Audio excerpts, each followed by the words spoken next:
Hey everybody, what is up? Welcome back to Final Trade. It's that time again. We're going to take our September look at Flesh and Blood box sales data off of TCG Player.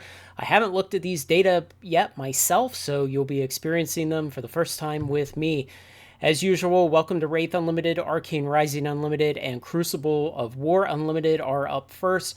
I've set the horizontal timeline to 2 months so we can look at September and see how it compared to August.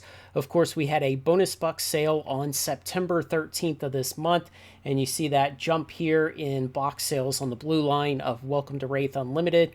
You didn't see as much of a jump on the red line of Arcane Rising, but then you saw an even bigger one as somebody coming in and buying about 8 boxes on one day several days later.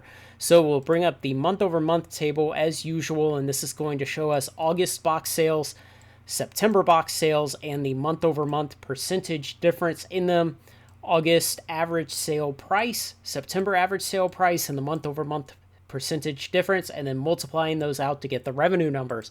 So what we see is very small sales of everything. These are very old products, and the demand for them in the market is pretty low at this point. So I don't put much stock in these month over month percentage difference numbers. I mean, obviously, if you say that a 33% increase in Crucible of War Unlimited box sales was significant because it went from 6 to 8, I'm going to argue, well, 6 was a pretty insignificant base to come off of. And the same thing with 20 and 27. It's just the sales are so low at this point for these old products that have rotated out of Flesh and Blood's version of Standard that we just don't expect much. Now, the prices can sometimes be more interesting. Of course, a 24% increase in average box sales price of Crucible. I think that is interesting. It shows that that market is tightening up and moving higher at a quicker pace. Now, plus or minus 3% for these other two, Welcome to Wraith and Arcane Rising. Again, that's within noise. I consider anything around plus or minus 6% or less to just kind of be normal noise and to not try to assign any special significance to that. So moving on, Monarch First Edition, Tales First Edition, and Everfest First Edition. We'll bring them up on the plot, and we'll see if there were any actual significant jumps in sales data on the 13th with the bonus buck sale. Of course, the yellow line of Everfest First Edition did see some decent movement. Tales, virtually nothing from a bonus buck sale, and Monarch, just about 10 boxes during a bonus buck sale. And again, the same kind of issue.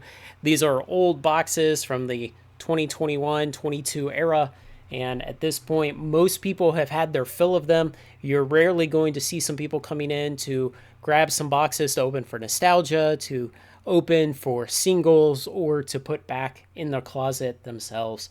And if we bring up the month over month table for these, we see very high double-digit and even triple-digit increases. You know, when do we start saying that these are significant? Everfest went from 24 boxes sold in August to 69 in September. I'd say that's probably significant that it nearly tripled what it sold. Going from 20 to 45, maybe not so interesting because, again, just low numbers to start off of. You have to really move the needle for it to signify something. Monarch First Edition going from 29 boxes in August to 55 in September. And the prices, 0% change, minus 3%, and 1%. So nothing interesting there in the price action in September. History Pack Volume 1, we always come through and look at this briefly just to see what's going on with it. We see cumulative between the 2 months, a little over 50 boxes sold. And on the 13th of the bonus buck sale, maybe 5 or so boxes. Month over month table for this is going to show a 48% increase in sales in September over August. Again, very low base to come off of because this is an old product. This was one of the kind of flagship Fab 2.0 products back in that time period. A 5% change in average box sale price month over month. Moving into the Fab 2.0 era, Uprising, Dynasty, and Outsiders. We can see on the 13th we actually had some decent jumps in those, especially the red line of Dynasty. Sold about 10 or so boxes. Month over month, very, very low bases to come off of in August. And so again, movement of plus 44, minus 21%, plus 36%. It's just not that interesting coming off of the low bases. And the month-over-month price changes, minus 8, plus 3, plus 2. Nothing to get riled up about. Dusk Till Dawn, Bright Lights, and Heavy Hitters, we see a bit more action because those are newer sets. Of course, Dusk Till Dawn had the various special one-off cards that would probably preclude reprinting this set if there ever was enough buying pressure for that. And we see during the bonus box sale, it moved about 30 boxes. The month-over-month table is probably going to show a pretty good result for Dusk Till Dawn. Well, it went from 40 to 64. Bright Lights fell from 42 to 39, and Heavy Hitters went from 26 to 42. Again, price differences, minus 2%, plus 2%, and minus 4% are not interesting, but maybe this 24 additional boxes of Dusk Till Dawn in September over August, I'd say that is interesting. It did mostly coincide with the bonus box sale, though, so you always wonder how much was this just pulling demand leftwards on the timeline that would have happened in the future anyway, and you just brought it on because the price was subsidized by TCG Player at that point. And finally, Part the Mist Veil before we go on to the release of Rosetta. Part the Mist Veil sold about 195 boxes over the 2-month period on the horizontal axis, going from 92 in August to 104 in September, only a 13% increase.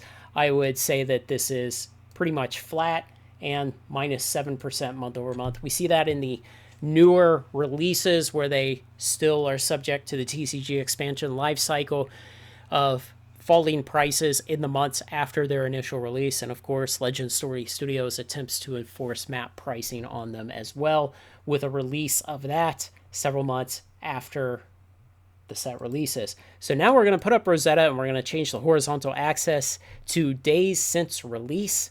And we're going to plot that first on its own. So this released on September 20th. So we have release day here at days since release would be 0 on release day. And then we have data out to about 10 days after, since I collected data until the end of September.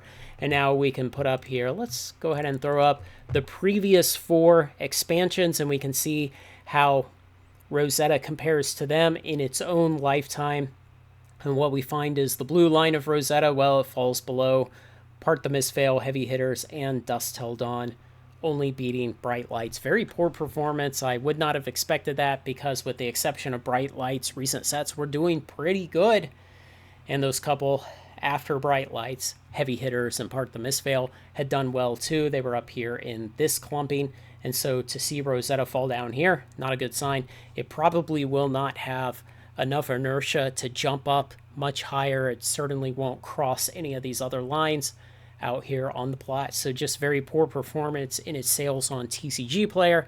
Now, there have been instances where Legend Story Studios does special sales on TCG Player to move a whole lot of product in pre-release. I don't believe they did that here, or at least I did not see it for Rosetta.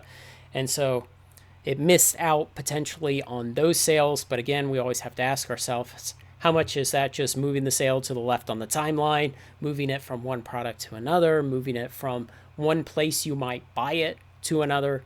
If you could get it there on a pre-sale on TCG Player cheaper than you might get it in your local game store, then maybe you would move your sale over there and it would amplify that. So it did not have that boost here this time. And again, very disappointing results to see that. We always like to see games with releasing comparable sets over time to have comparable performance and to very slowly improve it, not going gangbusters, not the stock bros coming back in and sinking all kinds of money into it, but just slow, steady growth. And seeing this kind of drop in Rosetta from the previous Part the Mist Veil is, well, it's very sad to see.